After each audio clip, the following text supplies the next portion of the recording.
Assalamualaikum warahmatullahi wabarakatuh. Good morning, ladies and gentlemen. My name is Rehan Zuhra Rinaldi, and I am from Accounting Department. In this occasion, I would like to say thank you to the opportunity that has been given to me in order to present my thesis project with the title "The Effect of the Corporate Governance from Risk-Taking Towards the Tendency to Choose Malus as the Executive Compensation Policy in Indonesia."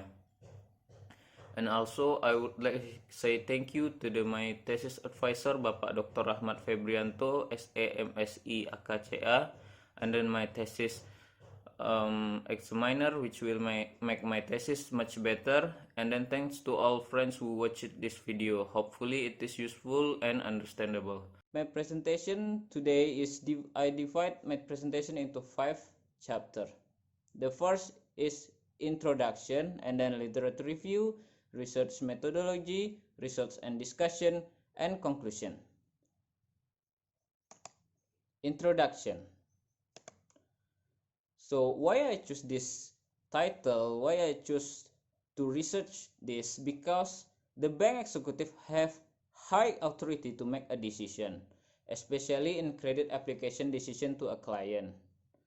And then this executive are deal with the material loans, and then they also deal with the risk. So this executive are called as MRT, or a material risk taker. And then in a bank credit application, the bank determines whether the credit is appropriate by evaluating the borrower credit rating and income. And then the Financial Service Authority itself regulates on POJK number 45/POJK 3/2015 about the implementation of corporate governance and remuneration for commercial banks. So this is the contents of the POJK number 45, that is in order to improve the quality of the corporate governance, and then also to encourage the prudent risk taking. So the bank or the commercial bank is mandatory to establish the material risk taker, or MRT, and then also set the policy about the variable remuneration, that is clawback and malus. Clawback is an agreement between bank and MRT to return variable remuneration received based on the certain criteria. For malus is a policy that allows bank delaying the payment partially or all of the deferred remuneration variable based on certain criteria. So based on that described background, the formulation of the main focus of the research are identify how corporate governance and firm risk taking of banking companies would influence the tendency to choose malus as the executive compensation policies in Indonesia. And then so this is my significance of study is to bring new findings related to the application of clawback and malus in Indonesia. So because the malus and the clawbacks were only implemented a few years ago by the OJK, or Financial Service Authority, and also in previous research, most of the research was conducted at public companies outside of Indonesia. And then the second one of the significance of study is to find a new perspective that underlies the implementation of malus and clawbacks in Indonesia. Then the second one is the theoretical framework. According to Luc Vierman, corporate governance is a device consisting of structures and mechanisms that provide rules and regulation that the organization will use in carry out its activities to achieve organizational goals. Ministry of State Enterprise Regulation number 1/2011 explained that good corporate governance consists of 5 principles, that is transparency, accountability, responsibility, independency, and fairness. And then we move to the another side. The material risk taker is chosen by 2 approach. The first is the qualitative approach. If the qualitative approach is taken, so the directors and or employees are based duties and responsibilities. And also it have a significant impact on bank risk profile, and that is the BOD or Board of Directors and Board of Commissioners is assigned automatically as a MRT. And then the second approach is the quantitative approach. In quantitative approach, the directors and or employees are based on the variable remuneration. And then the variable remuneration should be higher.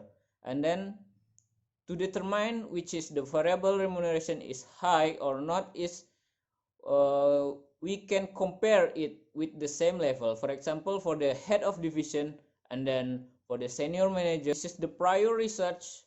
In 1995, the Houston and James researched about the CEO compensation and bank risk are designed to promote risk taking. The result of this study indicate that bank executive compensation policies have no significant impact in improving decision making. And then in 2016, the Gillian and Nguyen about clawback, holdbacks, and CEO contracting. It shows that the holdback is effective to reduce CEO replacement costs, information asymmetry, and recent bad experience. In S&P 500 firms are the sample of the research indicate that 70% of them have the compensation holdbacks. And then the third research is Fabrizi research on 2018 about the executive compensation in bank and risk. It is found that the executive compensation policies have a role in increasing the risk profile in a financial institution. The executive responded to the incentive policy with a focus in risky activities and so on. And then the fourth one is Chen and Fan research about the clawback provision adoption, corporate governance, and investment decision. The Chen and Fan found that strong governance with boards that are independent, larger, and plenty of meetings are more likely to adopt the clawback and malus. And also, adopting clawback and malus will decrease the firm abnormal investment and less risky on the firm risk taking.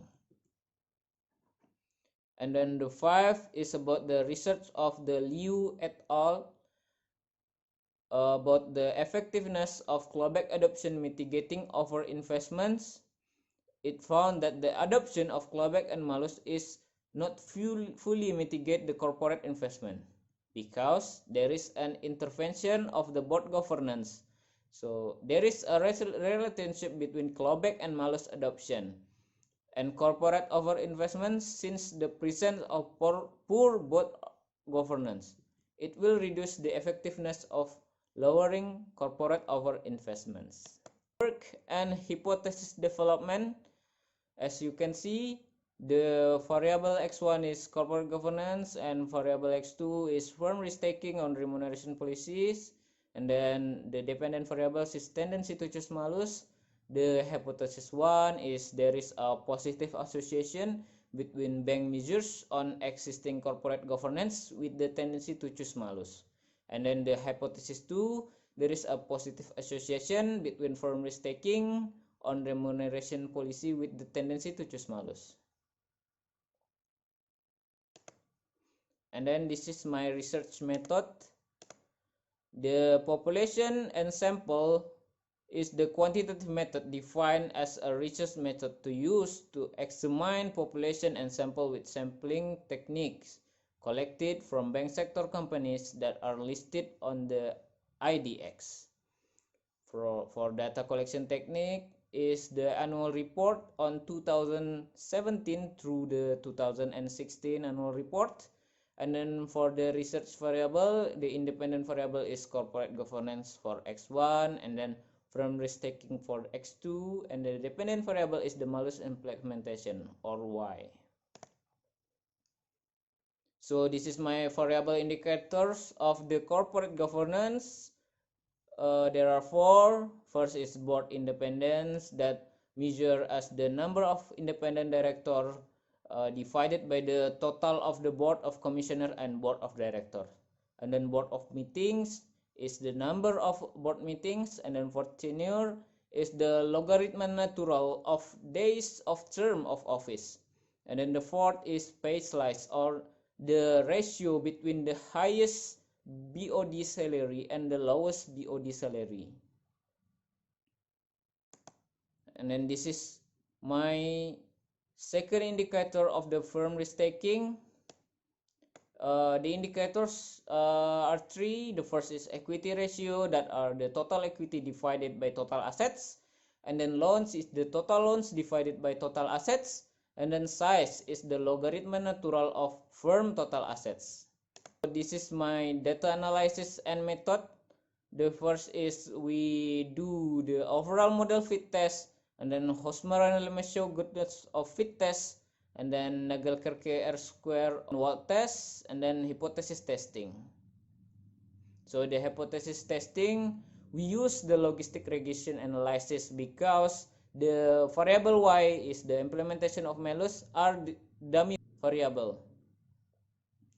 So we move to the next slide. It's about my findings and discussions. Overview of the research samples. We have 44 bank companies that are listed on IDX, but in 2017 that have adequate information that can be processed is 8, and then for 2019 is 16, and for 2019 is 20. And in total we have 44 samples that available to be researched. So this is the company. As you can see, there are 20 companies that I conducted research. There are BMRI, BNI, BRI, BTN, BTPN, BCA, BTPN Syariah, and then Wuri Saudara, and then Mega, and then Panin, and then Danamon, Maybank, OCBC, NISP, and then Permata, and then BJB, and then CIMB, and then Mestika, Bank Jatim, China Construction, and Bumi Arta. This is my descriptive statistic. So based on the table, it can be seen that 44 observations in the study on corporate governance measures, such as the number of independent directors, has a minimum value of 0.13 and maximum value is 0.45, with average 0.24. This shows that the average company has a proportion of independence variable is 25 to 24%. So this is the frequency of malicious implementation. This is also my descriptive statistic that are 29 companies adopted the malus, and then the other one is adopted except malus. So we have percentage 65 and 34%. So this is the regression model fit test. So the SPSS output display shows that the statistical value of Hosmer and Lemaitre goodness of fit test. The value is 13.49 with a significant probability of 0.069. That value is greater than the alpha, or 0.05. And then it can be concluded that there is no significant difference between the model and its observational value. Therefore, this logistic regression model is fit and acceptable. So in this overall model fit test, it contains the -2 likelihood. As you can see, the initial -2 log likelihood is 56.4, and then the lowest minus 2 log likelihood is 26.235. So the difference is the 30.22 and 9. So this value is calculated as chi-square, or the omnibus test of model coefficient. In this table, it can be seen that the significant value is 0, and it also the value of 0 is smaller than 0.05. So that indicates that there is a significant influence of that 7 indicators of independent variables that we processed. So that means the independent variables simultaneously predict the tendency to choose malus in a company. The hypothesis test or Wald test, as you can see in the board independence,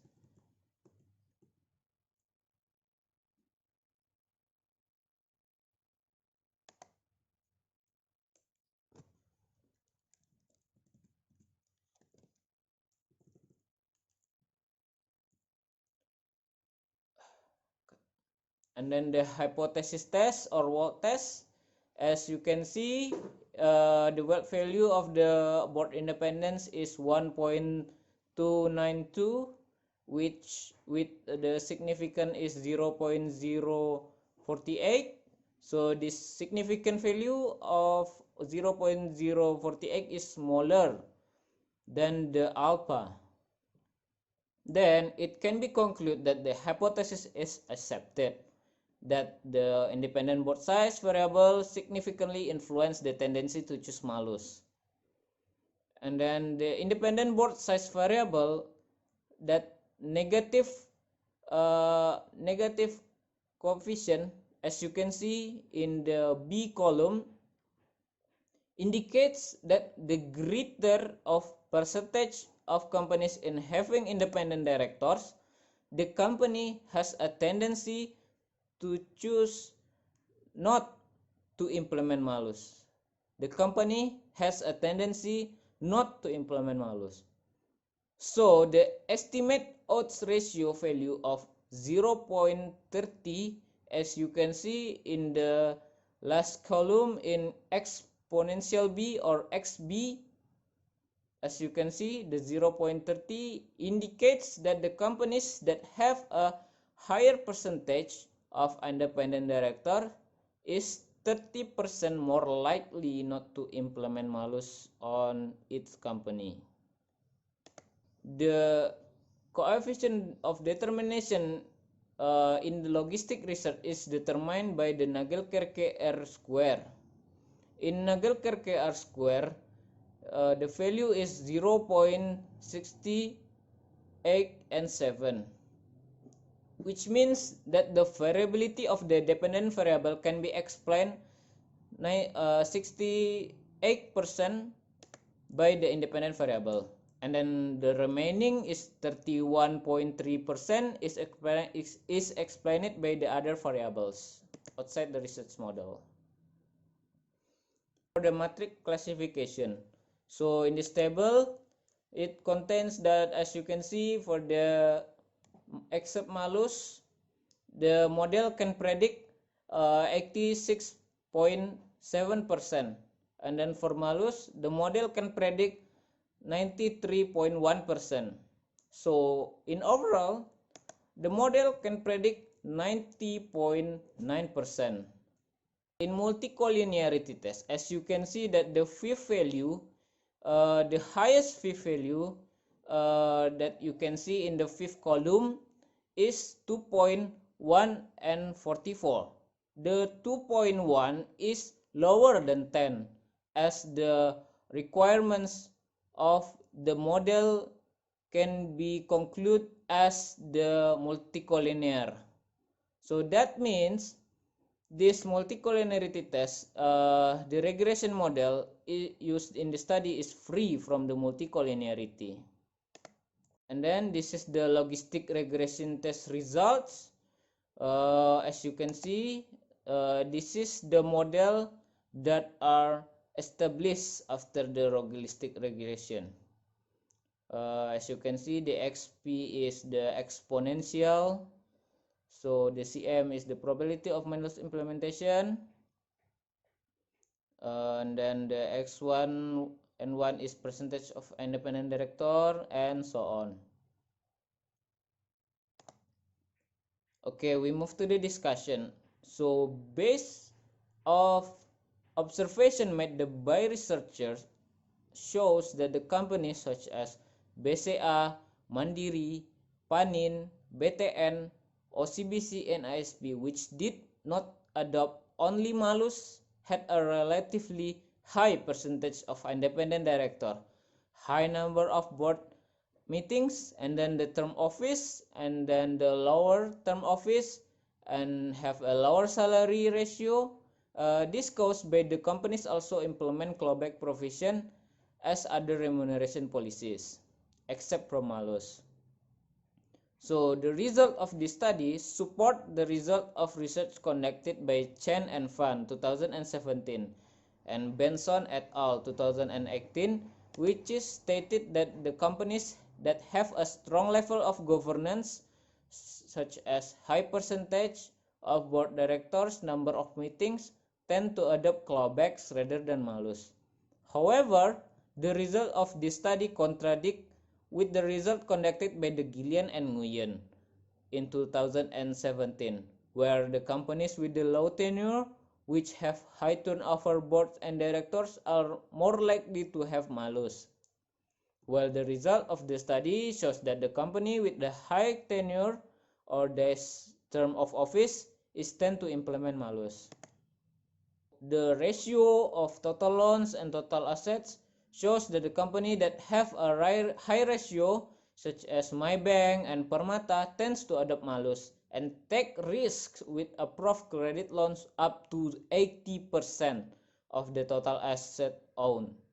In the last variable indicator, that is total asset, shows that the company that have a large total asset tend to not adopt malus. So the result in this study support the research conducted by the Fabrizi in 2018 that the total assets, the ratio of equity to total assets, and then the loans to total assets as indicator of the risk taking affect the executive compensation owned by the company. However, this study contrasts with the research conducted by Houston in 1995 and Hirsch et al. In 2016, which stated that the executive compensation policies do not affect excessive risk taking. And then conclusion and suggestion. And in conclusion, the first is in the two factors mentioned first, the board independence and the board meets is negatively affect the probability of company using malus. Meanwhile, the other two factors such as tenure and pay slice have a positive effect on the probability of companies implementing malus. And then there are three factors in the firm risk taking as an indicator. That is the equity ratio, loans, and size. The equity ratio and size have a negative influence on the probability of company using malus, whereas the loans have a positive influence on the probability of the company in implementing malus. And then the third, the companies that implement the malus, only malus, they are perceived as higher risk than other companies that do not implement other than malus. It is also found that the companies implementing the only malus have poor corporate governance than the companies that implement other than malus.